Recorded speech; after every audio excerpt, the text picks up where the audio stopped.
So back to the channel guys, this is Shivam Bajpayee. Hope you're doing absolutely fine. I would like to tell that one thing to all the aspirants of MP Police Constable कि अगर आपका तटस्थ score आपने कर लिया है, अगर आपका एग्ज़ाम हो चुका है MP पुलिस कांस्टेबल का और आपको ऐसा लगता है कि आपको फिजिकल कॉल आ सकता है, तो इतनी कड़कड़ाती ठंड है लेकिन सिलेक्शन उसी का हो पाएगा जिसका फिजिकल एग्ज़ाम निकल जाएगा। तो फिजिकल एग्ज़ाम निकालने के लिए आपको अभी से रनिंग स्टार्ट करनी पड़ेगी।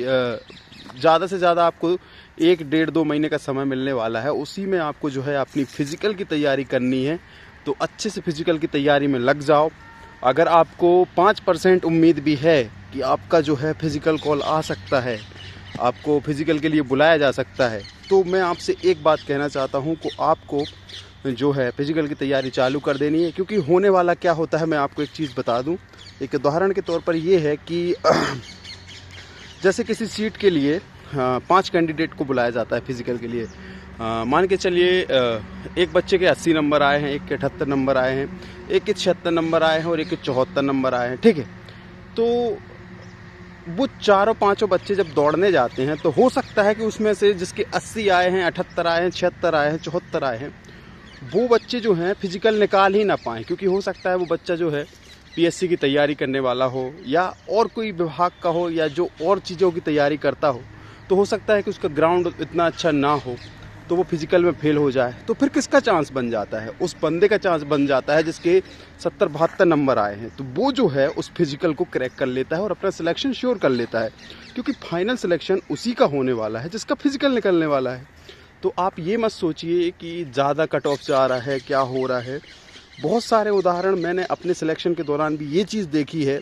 मेरे एक दोस्त के जो हैं 82 नंबर आए थे। वो अजय तिवारी हैं, वर्तमान में वो पटवारी के पद पर पदस्थ हैं और उनका जिक्र मैं करना चाहूँगा कि उन्होंने 82 नंबर प्राप्त करे थे एमपी पुलिस कांस्टेबल के एग्ज़ाम में। जब वो फिज़िकल देने गए, उज्जैन में उनका फिज़िकल हुआ, तो वो फिज़िकल में फेल हो गए, फिज़िकल उनका नहीं निकल पाया। लेकिन अगला एग्ज़ाम उन्होंने दिया पटवारी का, उनका पटवारी में सिलेक्शन हो गया और विगत 3-4 वर्षों से वो पटवारी के पद पर जो है सेवाएं दे रहे हैं राजस्व विभाग में। लेकिन मैं कहना चाहता हूं कि वो 82 नंबर ला के उस पोस्ट के लिए एलिजिबल नहीं हो पाए, क्वालिफाई नहीं कर पाए। लेकिन एक बंदा जो 75 नंबर लेकर आया, जनरल कैटेगरी से 76 नंबर लेके आया, वो उसी पोस्ट के लिए जो है क्वालिफाई कर गया। तो अंक जो हैं उतना मायने नहीं रखते हैं। आपको मात्र अपना 100% देना है। जब आप अपना 100% दे बैठेंगे ना, तो फिर छोड़ देना है नेति पे कि आपके साथ क्या होना है, क्या नहीं होना है। लेकिन पछताना कब हो जाता है कि जब आप तैयारी ही नहीं करते हैं।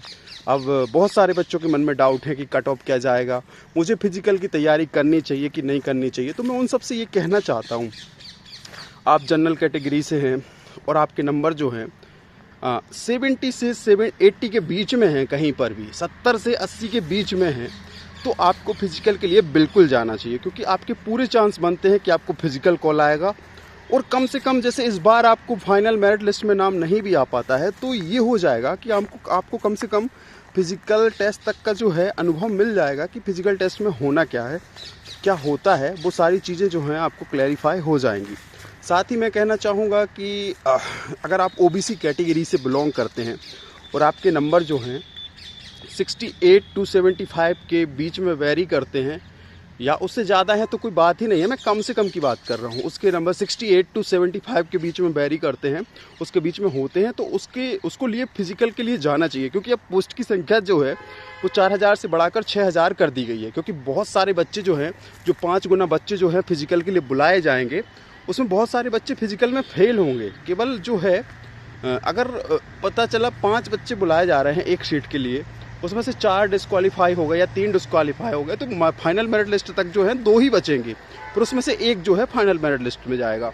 तो 68 to 75 के बीच में अगर आप ओबीसी कैटेगरी से बिलोंग करते हैं तो आप जो है फिजिकल के लिए जा सकते हैं। उसी के साथ मैं बात करता हूँ एससी कैटेगरी की।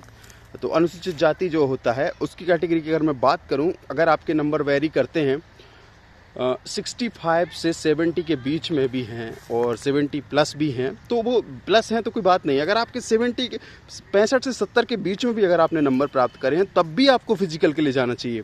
इन सभी कैटेगरी के लिए मैं एक और फैक्टर की बात करना चाहता हूं और वो फैक्टर होता है नॉर्मलाइजेशन फैक्टर। जब वर्ष 2017 में एग्ज़ाम हुआ था उसमें भी ये सारी चीज़ें देखी गई थी कि जिसके 65 नंबर आ रहे हैं उसके नंबर जो है नॉर्मलाइजेशन में बढ़ के जो है वो 70 भी हो गए हैं, 72 भी हो गए, 6-6, 7-7 नंबर का डिफरेंस हो गया है, 68 से 72 हो गए हैं। जैसे मेरे खुद 81 मार्क्स थे जो 79.90 हो गए थे, किसी के कम भी हो जाते हैं। तो एक नॉर्मलाइजेशन फैक्टर सेट किया जाता है जिसका फॉर्मूला जो है वो आपकी रूल बुक में दिया गया है। तो ये सारी चीज़ें हैं जो आपके अंदर अभी आपको एक उम्मीद बनी हुई है। और उम्मीद में क्या कहते हैं कि आशा से तो ये आसमान भी लगा है जो ऊपर लटका है। तो कहते हैं कि आशा उम्मीद नहीं छोड़नी चाहिए। Be positive but everything what happen to you, मतलब मैं कहता हूँ कि जो भी हुआ है उसको छोड़ो, क्या बेस्ट हो सकता है उसकी कल्पना करके जो है आप तैयारी करो।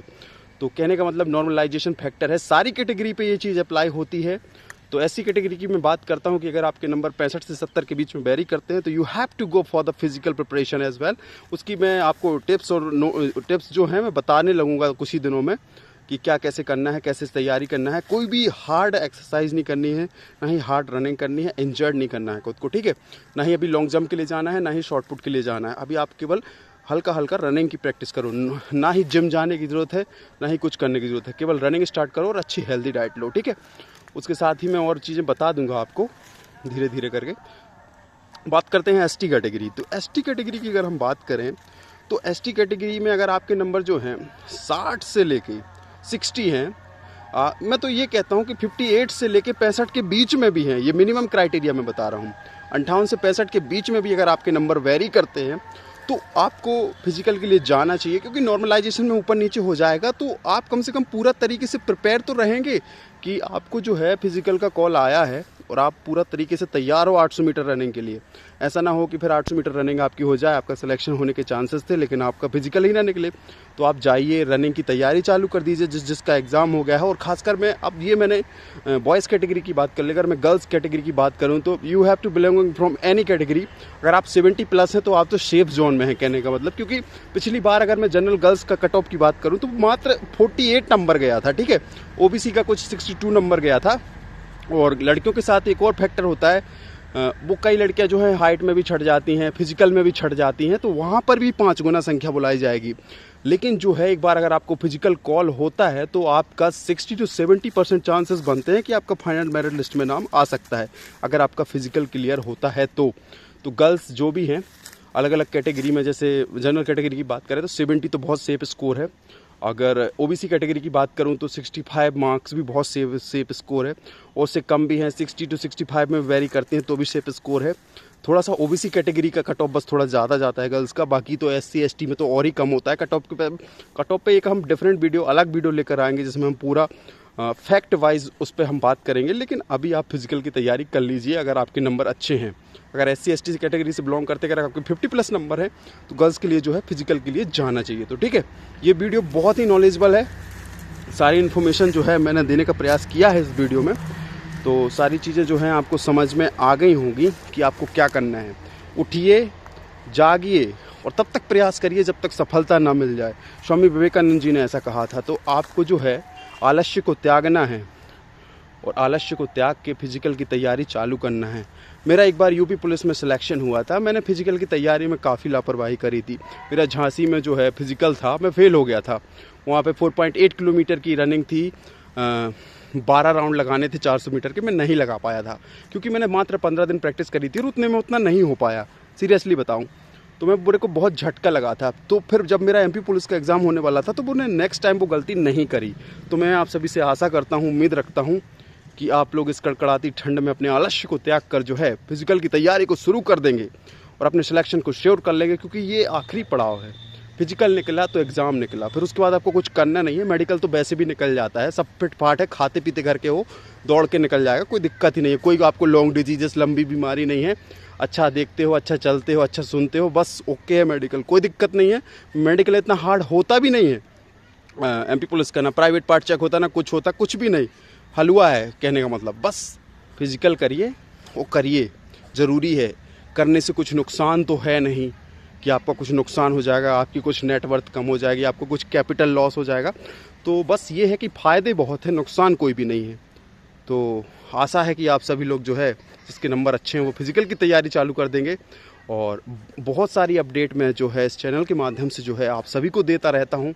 एडमिट कार्ड से लेके, वैकेंसी से लेके, रिजल्ट से लेके और डेली एनालिसिस से लेके सब कुछ आपके लिए बेहतरीन कंटेंट जो है, ऑथेंटिक कंटेंट जो है, कोई फेक जानकारी नहीं, कोई पब्लिसिटी स्टंट नहीं, कोई सब्सक्राइबर गेन करने वाले वीडियो नहीं, कोई व्यूज़ गेन करने वाले वीडियो नहीं।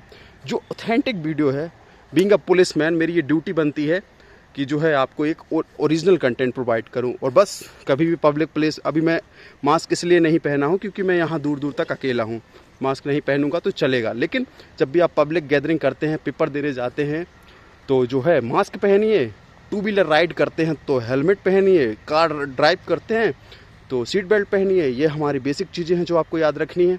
हम इसका समर्थन करते हैं जो ऐसा करते हैं, और बस अच्छे से अपनी तैयारी करते हैं। एसबी स्टूडियो की बहुत सारी शुभकामनाएं आपके साथ हैं। और जो भी जानकारी आपको लगती है आप कमेंट बॉक्स में जो है हमारे लिए मैसेज छोड़ सकते हैं, हम आपका रिप्लाई करेंगे। आज की वीडियो में बस इतना ही। जय हिंद, जय भारत।